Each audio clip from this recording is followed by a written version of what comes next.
Today our lesson is work and energy. Class 9 chapter 4 की बात करेंगे, जिसमें हम सबसे पहले देखते हैं वर्क।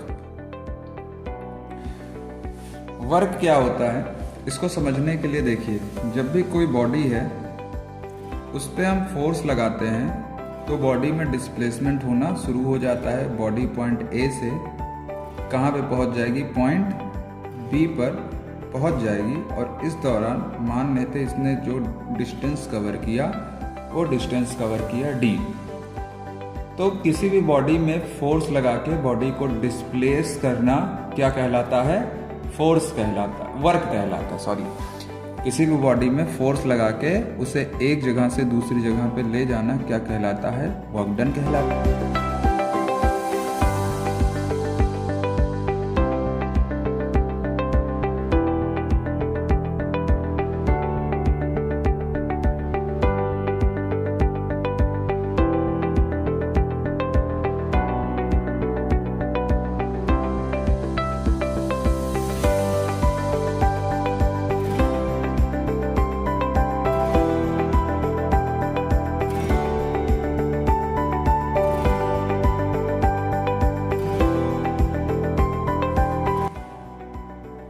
मतलब जब हम फोर्स लगाते हैं और बॉडी एक जगह से दूसरी जगह पे पहुंच जाती है तो हम क्या कहते हैं, वर्क डन। तो वर्क डन क्या होगा, work done is equal to हो जाएगा फोर्स इनटू डिस्प्लेसमेंट, या W इज इक्वल टू क्या हो जाएगा, फोर्स है गया F इनटू क्या हो जाएगा, डिस्प्लेसमेंट, डॉट मल्टीपल होता है, W इज इक्वल टू हो गया F इनटू D। इसे कहते हैं वर्क डन। जब भी हम किसी बॉडी पे फोर्स लगाएंगे तो बॉडी एक जगह से दूसरी जगह पे क्या करती है, मोशन कर जाती है, तो इसको हम कहते हैं वर्क डन। लेकिन वर्क डन जो हो रहा है उसके कुछ और भी कंडीशंस हैं। सबसे पहले देख लेते हैं इसकी यूनिट क्या होती है। यूनिट ऑफ वर्क इज, सबसे पहले तो फोर्स का यूनिट और डिस्प्लेसमेंट का मीटर, तो न्यूटन मीटर, और क्या होता है, जूल भी इसकी यूनिट होती है। फिर देखिए condition for work done. Work done के कुछ कंडीशंस होते हैं, उसको हमें भी समझना पड़ेगा। So here is condition for work done. Condition for work done में पहला पॉइंट आपका है, the body move along the direction of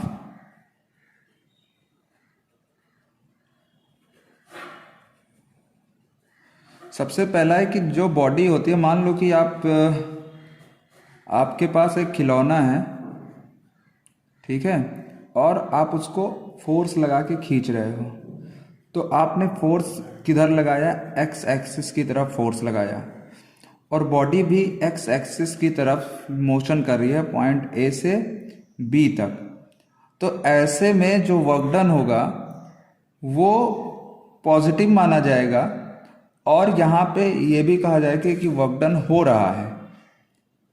okay, क्योंकि जिस डायरेक्शन में आप फोर्स लगा लो, आप आगे की तरफ फोर्स लगा रहे हो, ये हो गया फोर्स आगे की तरफ, और बॉडी मोशन भी आगे की तरफ कर रही है, मतलब डिस्प्लेसमेंट जो x हो रहा है वो भी आगे की तरफ हो रहा है। मतलब फोर्स और जो डायरेक्शन, जिस जगह पे फोर्स लग रहा है उसी जगह पे उसी डायरेक्शन में बॉडी मोशन कर रही है। तो एक कंडीशन ये है, इस कंडीशन में वर्क डन माना जाता है। तो यहाँ पे हो जाएगा W is equal to F into D। अब देखते हैं कंडीशन नंबर 2। दूसरा कंडीशन कहता है कि when there are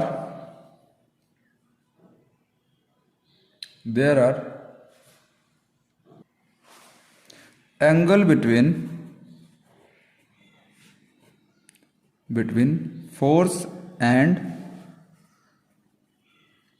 direction of motion। कैसे, मान लेते हैं कि ये हॉरिजेंटल है, हॉरिजेंटल मतलब अर्थ, हॉरिजेंटल सरफेस है। अब इस सरफेस में कोई बॉडी रखी हुई है, मान लेते हैं कोई खिलौना है जिसके नीचे पहिया लगा हुआ है, ठीक। और ये खिलौना कहाँ रखा है? पॉइंट ए पर। वहीं कोई बच्चा है वो इस खिलौने को एक डोर बांध के खींच रहा है। तो जो फोर्स लग रहा है वो अपने हाथ से किधर लगा रहा है? ऊपर की तरफ। कितने एंगल पे? थीटा एंगल पे। और इसकी वजह से जो बॉडी मोशन करेगी ये कुछ समय बाद कहाँ पहुँच जाएगी? पॉइंट ए से ये खिलौना कहाँ पहुँच जाएगा? बी पर। उस समय भी ये फोर्स कहाँ लग रहा होगा? ऊपर की तरफ। तो जो एंगल है वो कितना है? थीटा है। मतलब फोर्स इधर लग रहा है और बॉडी आगे की तरफ मोशन कर रही है, ठीक। फोर्स किधर लग रहा है? इस तरफ लग रहा है और बॉडी आगे की तरफ मोशन कर रही है। तो ऐसे कंडीशंस में फोर्स को दो भागों में तोड़ा जाता है। फॉर एग्जाम्पल, जैसे कि मान लेते हैं कि यहाँ पे एक फुटबॉल रखा है। इस फुटबॉल पे अगर हम एक्स एक्सिस की तरफ फोर्स लगाएंगे तो फुटबॉल एक्स एक्सिस की तरफ जाएगा। मान लो इधर आप पीछे से धक्का दे रहे हो तो आगे की तरफ जाएगा। नीचे से धक्का दे रहे हो तो आप ये फुटबॉल समझ लो ऊपर की तरफ जाएगा। लेकिन मैं कह रहा हूं कि ये जो नीचे से धक्का दे रहे हो, साइड से धक्का दे रहे हो, ये दोनों पुश आप एक साथ किसी फुटबॉल पे लगाएंगे।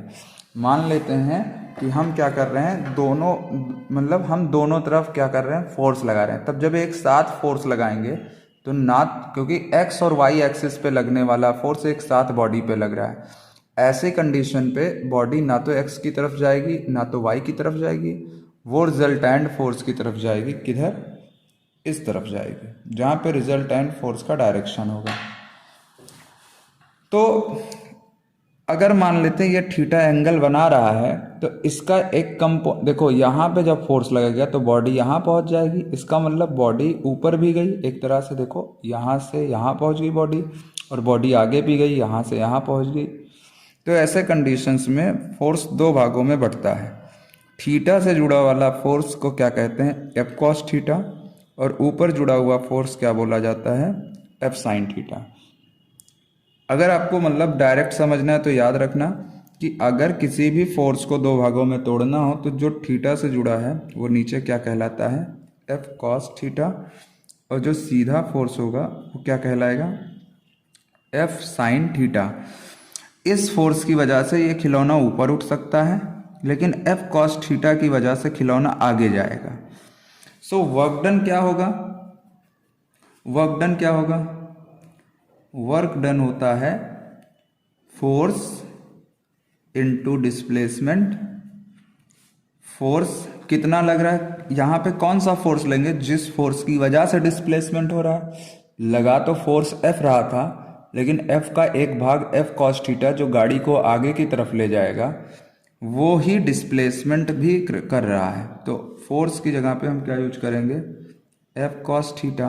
और डिस्प्लेसमेंट हमारा क्या हो जाएगा? डी। ये हो जाएगा डब्ल्यू।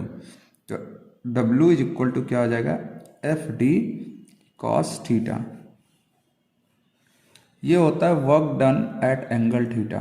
क्या होता है? Work done at given angle. Work done at given angle मतलब जब भी थीटा एंगल पे फोर्स होगा तो फार्मूला हम क्या लगाएंगे? W is equal to F D cos theta की वैल्यू हम यहाँ पे पुट करेंगे। अब देखिए कि if theta is equal to 0 degree, अगर थीटा क्या है? 0 डिग्री है। 0 डिग्री का मतलब कि यहाँ पे मान लेते हैं कोई खिलौना रखा गया है, ठीक। यहाँ पे फोर्स हम लगा रहे हैं आगे की तरफ, और बॉडी मोशन भी क्या कर रही है? आगे की तरफ कर रही है, ठीक है। मतलब पॉइंट ए से बॉडी कहाँ जा रही है? पॉइंट बी तक जा रही है। और इस दौरान इसने डिस्प्लेसमेंट किया डी, लेकिन यहाँ पे आगे जो मोशन हो रहा है वो एक्स एक्सिस की तरफ मोशन हो रहा है और फोर्स भी आगे की ही तरफ लग रहा है। तो इन दोनों लाइन के बीच में एंगल थीटा क्या बनेगा? 0 बनेगा। तो वर्क डन जो निकलेगा वो क्या निकलेगा? एफ डी कॉस थीटा की जगह हम क्या रख देंगे? 0। अब देखो कॉस 0 की वैल्यू हमें क्या मिलेगी? होती है यहाँ पे 0 नहीं होती, कॉस 0 की वैल्यू 1 होती है। तो इसकी जगह पे cos 0 की जगह पे हम क्या लिख देंगे, 1 लिख देंगे। गलती से हमने इसे 0 बोल दिया। cos 0 की वैल्यू 1 होती है, sin 0 की वैल्यू 0 होती है। तो अगर cos 0 की वैल्यू क्या है, 1 है, तो f इंटू डी इंटू 1 हो जाएगा। वर्क कितना आएगा, एफ डी आएगा। ठीक, अब इसी के उल्टा अगर if theta is equal to 90 degree कर दिया है, इसका मतलब क्या है कि जो आप ये देखिए, ये जो फुटबॉल है ना, इसको आगे की तरफ आप मोशन तो आगे की तरफ कर रहे हैं, लेकिन आप फोर्स ऊपर की तरफ लगा रहे हैं। मतलब एंगल 90, जैसे कि कोई कुली है, वो अपने सर पे बोझ को लिए हुए है, तो फोर्स वो ऊपर की ओर लगाता है, लेकिन जो सामान है वो आगे की तरफ ले जाता है। तो ऐसे कंडीशंस में डिस्प्लेसमेंट तो हो रहा है, क्योंकि बॉडी ए से बी तक यहाँ भी पहुँचेगी। जो सामान है वो ए से बी तक पहुँचेगा, लेकिन फोर्स ऊपर की तरफ लगेगा, डिस्प्लेसमेंट आगे की तरफ होगा। तो इस वजह से जो W is equal to F D आपका आएगा, उसमें cos 0 की जगह 90 रखेंगे, और cos 90 की वैल्यू 0 होती है।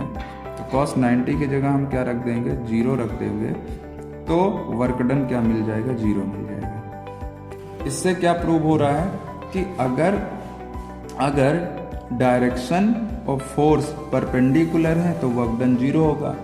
कभी भी ऐसा कोई वर्क देखो कि जिसमें फोर्स क्या लग रहा हो, ऊपर की तरफ लग रहा हो और बॉडी आगे की तरफ मोशन कर रही हो, तो वैसा फोर्स क्या होगा, वहाँ वर्क डन क्या माना जाएगा, 0 माना जाएगा, जो इस कंडीशंस में हम देख सकते हैं।